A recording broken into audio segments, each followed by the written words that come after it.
अस्सलाम वालेकुम दोस्तों, मेरा नाम है मोहम्मद आरिफ और आप देख रहे हैं मेरा YouTube channel Mohammad Arif official. दोस्तों, पाकिस्तान सुपर लीग के हवाले से कुछ अहम बातें सामने आई हैं।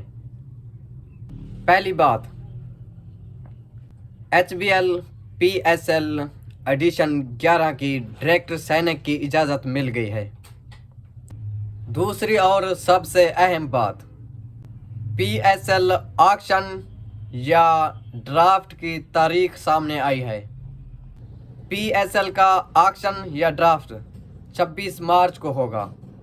दोस्तों, अब आप बताएं, PSL ऑक्शन होना चाहिए या ड्राफ्ट?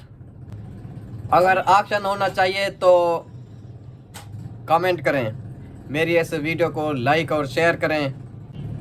अगर वीडियो अच्छी लगे तो चैनल को सब्सक्राइब करें। मिलते हैं अगली वीडियो में, तब तक के लिए अल्लाह हाफिज़।